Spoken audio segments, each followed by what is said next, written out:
Today's mug moment is from Matthew chapter 25, verses 19 to 21. After a long time, their master returned from his trip and called them to give an account of how they had used his money. The servant to whom he had entrusted the 5 bags of gold said, "Sir, you gave me 5 bags of gold to invest, and I have doubled that amount." The master was full of praise. "Well done, my good and faithful servant. You have been faithful in handling this small amount. So now I will give you many more responsibilities. Let's celebrate together."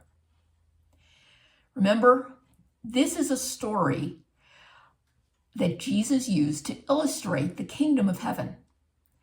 After a long time, we don't know how long, it might represent our lifetimes, no matter how long or short they may be. But at some point, we will be asked to give an account of how we've used our lives, whether for ourselves or for God. This servant had been entrusted with 5 bags of gold. He returned with 10.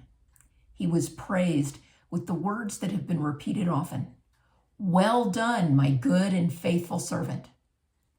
We've heard those words spoken at retirement ceremonies and funerals.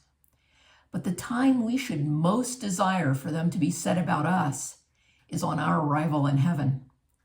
What are you doing today to ensure that those words will greet you at the end of your life? Learning His Word, as you're doing right now by listening to this mug moment, is a great start. But then you also need to put into practice God's Word daily. Pray today that God will show you how best to follow Him and to be a good and faithful servant.